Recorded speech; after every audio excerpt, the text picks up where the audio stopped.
Shalom, sahabat dan saudaraku di dalam Tuhan. Bertemu lagi pada hari ini dengan merenungkan bersama tentang jangan sampai ditolak Tuhan. Pembacaan Alkitab diambil dari Mazmur nomor yang ke-27, ayat yang ke-9. Firman Tuhan berkata, "Janganlah menyembunyikan wajahmu kepadaku, janganlah menolak hamba-Mu ini dengan murka. Engkaulah pertolonganku, janganlah membuang aku dan janganlah meninggalkan aku, ya Allah penyelamatku." Demikianlah firman Tuhan.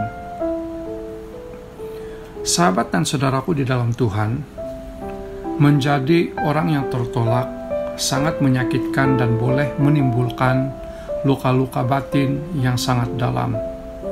Seorang anak yang mengalami penolakan dari orang tuanya pasti hatinya terluka, dan luka itu akan terus menjadi parut di sepanjang hidupnya. Seorang pemuda atau pemudi yang mengalami penolakan cinta dari kekasihnya pasti akan kecewa. Seseorang akan kecewa ketika lamaran kerjanya ditolak oleh yang berkenaan. Maksudnya, semua jenis penolakan pasti akan memberikan kesan buruk bagi kehidupan seseorang.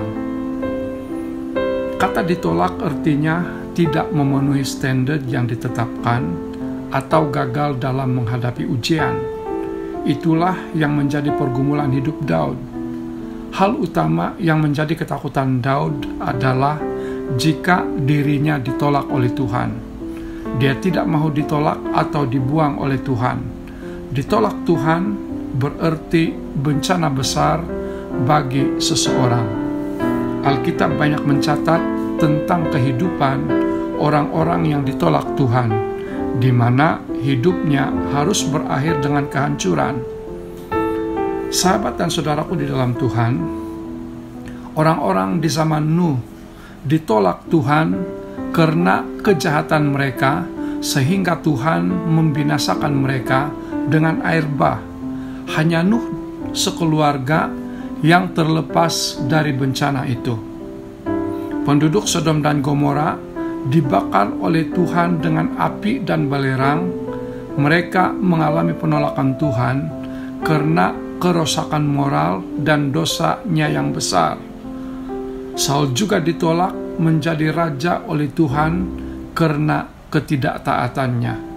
Akibatnya, dikatakan dalam 1 Samuel 15 ayat yang ke-28 demikian, "Tuhan telah mengoyakkan daripadamu jabatan raja atas Israel pada hari ini, dan telah memberikannya kepada orang lain yang lebih baik daripadamu."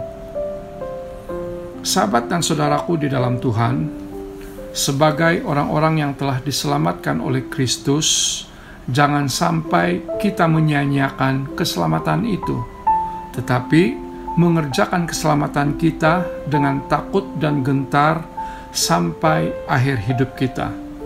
Ramai orang Kristen yang menyerah di tengah jalan hanya karena tidak tahan dengan masalah atau penderitaan yang dihadapinya di dunia ini, bahkan rela melepaskan kepercayaannya demi dunia. Sahabat dan saudaraku di dalam Tuhan, ditolak oleh Tuhan berarti mengalami kebinasaan kekal. Kiranya diberkati, selamat bekerja, selamat beraktiviti, jaga kesehatan dan keselamatan diri, serta tetaplah bersemangat. Tuhan Yesus memberkati.